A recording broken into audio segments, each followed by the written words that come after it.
না fire service না মানে আগুন লাগছে কেউ 7 তলায় না 6 তলায়। চারদিকে শুধু আগুন আগুন আগুন, কিন্তু আগুন কোথায়, আগুন কেউ দেখতে পায় না। যখন হচ্ছে আপনার সবাই মিলে আমরা সিঁড়ি দিয়ে নামতেছি, সিঁড়িতে জায়গা নাই নামার মতো, লিফট বন্ধ, হসপিটালের বিদ্যুৎ বন্ধ। নিচে যখন নেমে দেখি তখন হচ্ছে হসপিটালের বাইরে প্রচণ্ড ধোঁয়া ছিল, আগুন দেখতে পাইনি কোথাও, আগুন দেখতে পাই নাই। তখন হচ্ছে আপনার ইতিমধ্যে ফায়ার সার্ভিস চলে আসছে, বলতেছে যে কোথাও আগুন লাগে নাই, হয়তো শর্ট সার্কিট থেকে কিছু ধোঁয়া উঠছিল, এই জন্যই হচ্ছে ফায়ার অ্যালার্ম বেজে উঠছে। ধুমা, অনেক ধুমা হইতে আছে। এই ধুমা দেখি আমরা সবাই, আমরা আগুন দেখি নাই, শুধু দেখছি ধুমা। ধুমা দেখি সব না, আমরা সিরিজে সব নামে চলে গেছি। আমরা কোনো এখানে আগুন দেখি নাই, আমরা একটা ধোঁয়া দেখছি। ধোঁয়া দেখি সকল রুগীরা একটা বিভ্রান্ত ছড়াইছে বা আগুন মনে করে সবাই চলে গেছে, আমরা তাদের সাথে চলে গেছি। কি বুঝলেন ভাই? অনলি যেটাই চাই।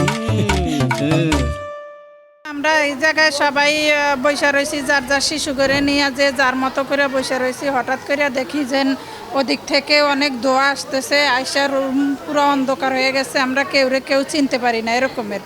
তারপর আমরা ভাবছি যে ধোঁয়াটা কোথা থেকে আসলো, মনে হয় ফ্যানে বাহির থেকে টাইনে আনছে। এই ফ্যানগুলো আমরা সব অফ করে দিছি, তারপরে দেখি ধোঁয়া বন্ধ হয় না, এর মধ্যে গন্ধ আসতেছে, তার পুরা গন্ধ আসতেছে। এমন সময় আমরা সিস্টারদেরকে ডাকছি, সিস্টাররাও আইয়া ধোয়া দেখছে। তারপর এরা বলছে যে আপনারা যার যার মতো শিশু করে নিয়ে বাইরে হয়ে যান। তা আমরা যে অবস্থায় আছিলাম এই অবস্থায় যার যার জীবন রক্ষার জন্য আমরা নিচে নামে গেছি।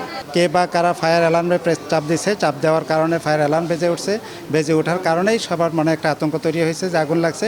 এই আতঙ্কের কারণেই সবাই আসলে নিচে চলে গেছে, কিন্তু প্রকৃতপক্ষে হসপিটালে কোনো আগুন লাগার ঘটনা দেখি নাই এবং ঘটেও নাই। এবং আমরা পরবর্তীতে সাক্ষ্য প্রমাণ এবং অন্যান্য তাদের সাথে কথা বলছি এবং আমরা সরজমিনে দেখেছি কোথাও আগুন লাগার কোনো চিহ্ন আমরা দেখতে পাই নাই। এরপরেও আমরা এটার তদন্ত কমিটি গঠন করব। তদন্ত কমিটি গঠন করে যদি প্রকৃত কারণ সেটা উদ্ঘাটন করার জন্য আমরা চেষ্টা করব। আমি থানা থেকে সংবাদ পেলাম আমাদের কন্ট্রোলের মাধ্যমে, পুলিশ কন্ট্রোল রুমের মাধ্যমে, যে হসপিটালে আগুন লেগেছে, ভোলা সদর হসপিটালে। তো আমি সংবাদ পাওয়ার পরপরই আমার মোবাইল টিম সহ আমরা এখানে চলে আসি। এখানে ডিবি পুলিশ এবং আমরা থানা পুলিশ সবাই সম্মিলিতভাবে চলে আসি। এইখানে আসলে আগুনের অস্তিত্ব ওইভাবে পাওয়া যায়নি, যে কোথাও আগুন লাগছে কোথাও পুড়ে গেছে এরকম কিছু আমরা দেখতে পেলাম না।